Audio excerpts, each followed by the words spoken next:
सबसे झूठा निकम्मा अयोग्य शिक्षा मंत्री साबित हुए मिथिलेश तिवारी। 24 घंटे के अंदर एकल परीक्षा के साथ जारी कर दे, नहीं तो शिक्षा मंत्री मिथिलेश तिवारी जी इस्तीफा दे दे। शिक्षा मंत्री के आवास का गिराव होगा, मुख्यमंत्री आवास का गिराव होगा। सबसे आज हम लोग ये छात्र नेता जो है दिलीप कुमारी, वो वाकई में लोगों को भटकाने का ये किए हैं। वो गर्दनी बाग में 12 बजे लोगों को बुला रहे हैं। जब हम लोग उनको लीडर मान के भेजे हैं तो इसका मतलब ये थोड़ी ना है कि वो कल जाके कुछ भी डिसाइड सिलेबस कर देंगे।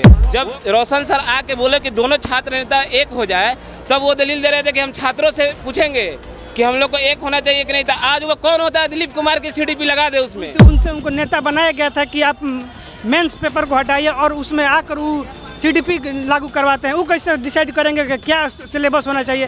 अभी जो पीटी मेंस कर दिए, ऊपर से 1/3 निगेटिव मार्किंग कर दिए, ये कैसे? ये देखिए बीएसएससी, ये सही नहीं है। जीते स्कूटी जीते कार। जी आपने सही सुना। लक्ष्मी ज्वेलर्स कटिहार से कृष्णा डायमंड ज्वेलरी खरीदें, लकी ड्रॉ में पार्टिसिपेट करें और कार और स्कूटी जीतने का मौका पाएं। साथ ही 25% तक की छूट पाएं सोने और चांदी के जेवर की बनाई पे और हीरे की वैल्यू पे। Lakshmi jewellers, Lakshmi complex, doctor Rajendra Prasad Path, Katihar.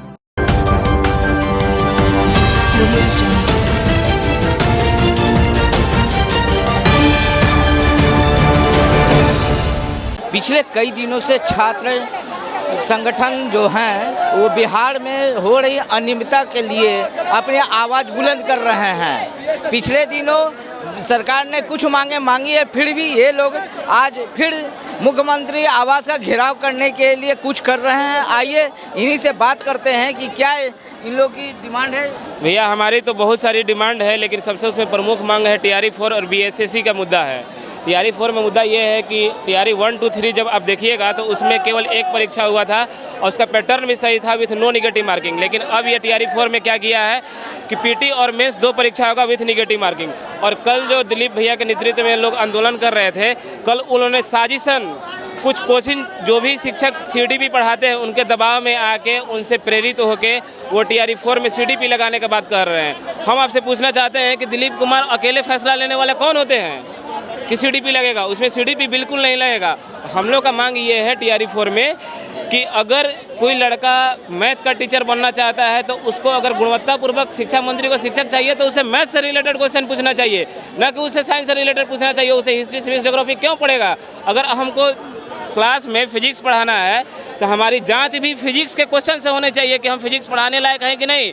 अगर सिंपल सी बात है, अगर हम आपके पास जर्नलिज्म का जॉब करने के लिए आते हैं तो आप हमसे ये नहीं पूछिएगा कि तुमको पेंटिंग करने आता है कि नहीं, तुमको ड्राइविंग करने आता है कि नहीं, तुमको गड्ढा खोदने आता है कि नहीं। आपका क्वेश्चन ये होना चाहिए, मेरे अंदर ये स्किल्स खोजना चाहिए कि आपको बोलने आता है कि नहीं, आपको ग्राउंड पे पकड़ है कि नहीं, आपका कम्युनिकेशन स्किल्स होना चाहिए कि नहीं, तब आप हमको जर्नलिज्म का जॉब देंगे। ना कि ये पूछिएगा कि तुमको पेंटिंग आ रहा है कि नहीं। वैसे ही जब हमको मैथ पढ़ाना है तो क्वेश्चन हमारे मैथ सब्जेक्ट से होना चाहिए, ना कि किसी और सब्जेक्ट से, हिस्ट्री, सिविक्स, ज्योग्राफी से। दूसरा हमारी प्रमुख मुद्दा ये है कि हमारे BSSC की जो डिमांड है वो लगभग 3 सालों से ये लंबित है। इसका बार बार कम से कम 10 बार फॉर्म पोर्टल खुला गया, 10 बार फॉर्म भराया गया। आखिर ये आयोग की मंशा क्या है? हम लोग इस चीज़ को लेके CM हाउस का घेराव करने जा रहे हैं कि BSSC का मुद्दा क्यों नहीं आखिर हो रहा है, BSSC का एग्ज़ाम क्यों नहीं हो रहा है। 3 साल से ये लंबित परीक्षा है, इसका नहीं हो रहा है। आप देखिएगा तो दरोगा बहाली में बिल्कुल अनियमितता हुआ है। इस पे EOU का रिपोर्ट आने से पहले इन लोग रिजल्ट जारी कर दिया। आपको क्या हड़बड़ी थी? जब EOU का रिपोर्ट आने वाला था उसमें साफ तौर पे लिखा गया है कि इसमें व्यापक स्तर पे गड़बड़ी नहीं हुई। इसका मतलब क्या हुआ है कि गड़बड़ी तो हुई है। तो जब थोड़ी भी गड़बड़ी हुई है तो इन लोग का क्या जरूरी था कि हड़बड़ी में पहले ही रिजल्ट जारी कर दे। हम लोग इस मुद्दा के आए हुए हैं। और सबसे आज हम लोग ये छात्र नेता जो हैं दिलीप कुमारी, वो वाकई में लोगों को भटकाने का ये किए हैं। वो गर्दनी बाग में 12 बजे लोगों को बुला रहे हैं। जब उनको पता था कि यहाँ पे कॉल है तो 12 बजे वो क्यों बुला रहे हैं? और वो शहबाज और दिलीप कुमार कौन होते हैं CDP डिसाइड करने वाले? हम लोग उनको लीडर मान के भेजे हैं तो इसका मतलब ये थोड़ी ना है कि वो कल जाके कुछ भी डिसाइड सिलेबस कर देंगे। वो कभी भी स्टूडेंट से परामर्श नहीं किए हैं। जब रोशन सर आके बोले कि दोनों छात्र नेता एक हो जाए, तब वो दलील दे रहे थे कि हम छात्रों से पूछेंगे कि हम लोग को एक होना चाहिए कि नहीं था। आज वो कौन होता है दिलीप कुमार की CDP लगा दे उसमें? दिलीप कुमार की मनमानी थोड़ी ना है। ये छात्रों का आंदोलन था, ये शहबाज का आंदोलन नहीं था। शहबाज आलम का, शहबाज आलम, सीता कुमारी, दिलीप कुमार कौन होता है उसमें CDP लगाने वाला? क्या उन लोग जब दोनों को एकजुट करने का बात हो रहा था तो लोग बोला है कि हम छात्रों से विचार विमर्श करेंगे। आज जब CDP लगाने को हुआ तो पर्चा लिख के कुछ कोचिंग माफिया के दबाव में उन लोग आके कर दिए हैं। हम यही अनुरोध करना चाह रहे हैं कि एकल परीक्षा हो विथ नो निगेटिव मार्किंग। क्या क्या मांगे हैं आप लोग के आज जो घेराव कर रहे हैं?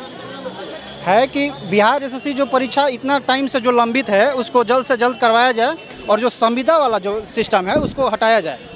क्या आपको लगता है कि आप लोग मुख्यमंत्री आवास तक पहुंच पाएंगे? जिस प्रकार मार्केटिंग की गई है प्रशासन के द्वारा कड़ाई, अब तो आगे बढ़ने पर पता चलेगा। निश्चित रूप से अब तो जाएंगे ही, हम लोग तो ठान करा है कि जाना ही है। शिक्षा मंत्री का भी घेराव करेंगे और दिलीप कुमार जो छात्र नेता हैं वो कैसे अपना फैसला ले लिया कि सीडीपी इसमें होगा। बात हुई थी उनसे, उनको नेता बनाया गया था कि आप मेंस पेपर को हटाइए और उसमें आकर वो सीडीपी लागू करवाते हैं। वो कैसे डिसाइड करेंगे कि क्या सिलेबस होना चाहिए? छात्रों का हित का बात है कि आप सब्जेक्ट से सवाल पूछे, जिससे हम आप लोग ट्रेनिंग बीएड का लिए हैं, शिक्षक का लिए हैं। एग्जाम हुआ है जैसे पहले TRE 1, TRE 2, TRE 3 हुआ है, ठीक उसी प्रकार एग्जाम होना चाहिए। अभी जो पीटी मेंस कर दिए, ऊपर से 1/3 निगेटिव मार्किंग कर दिए, ये कैसे? ये देखिए बीएसएससी ये सही नहीं है। मुद्दा आया है, उसमें जो संविदा कर्मी है उसको 200 नंबर एक्स्ट्रा दिया जाएगा। बिना केवल एग्जाम में वो बैठ जाएगा तो उसको 200 नंबर मिलेगा और हम लोग एग्जाम में देकर छोड़ जा सकते हैं। तो आपने सुना है इन बच्चों की बात को कि ये लोग अपनी मांग को लेकर डटे हुए हैं और मुख्यमंत्री आवास घेराव करने की बात कह रहे हैं। तो दूसरी तरफ बिहार सरकार और प्रशासन भी अपनी कमर कस चुका है। मार्केटिंग की गई है, वाटर कैनन की भी व्यवस्था की गई है। प्रशासन के द्वारा इन लोगों की जो मुख्यमंत्री आवास जाने की कोशिश होगी उसे नाकाम करने के लिए भरपूर कोशिश प्रशासन के द्वारा की जाएगी। अब देखने वाली बात होगी कि आज फतह किसकी होती है, स्टूडेंट की, मुख्यमंत्री आवास तक पहुंच पाते हैं या प्रशासन इन्हें रोक पाता है। BMW के लिए पटना से अक्षय किशोर। तमसो मां ज्योतिर्गमय गुरुकुल शिक्षा मंदिर संस्थान के साथ बनाए अपना भविष्य। रेगुलर और प्रोफेशनल कोर्सेज, सेकेंडरी और senior secondary courses, law, teachers training courses, pharmacy and nursing के साथ पैरामेडिकल में डायरेक्ट एडमिशन पाए। वेबसाइट विजिट करें या दिए गए नंबर पर कॉल करें। हमारा पता है गुरुकुल शिक्षा मंदिर संस्थान, कल्याण चौक, DS कॉलेज रोड, कटिहार। हमारा वीडियो अगर आपको अच्छा लगा हो तो आप हमारे वीडियो को लाइक करें, शेयर करें और हमारे चैनल को सब्सक्राइब जरूर करें।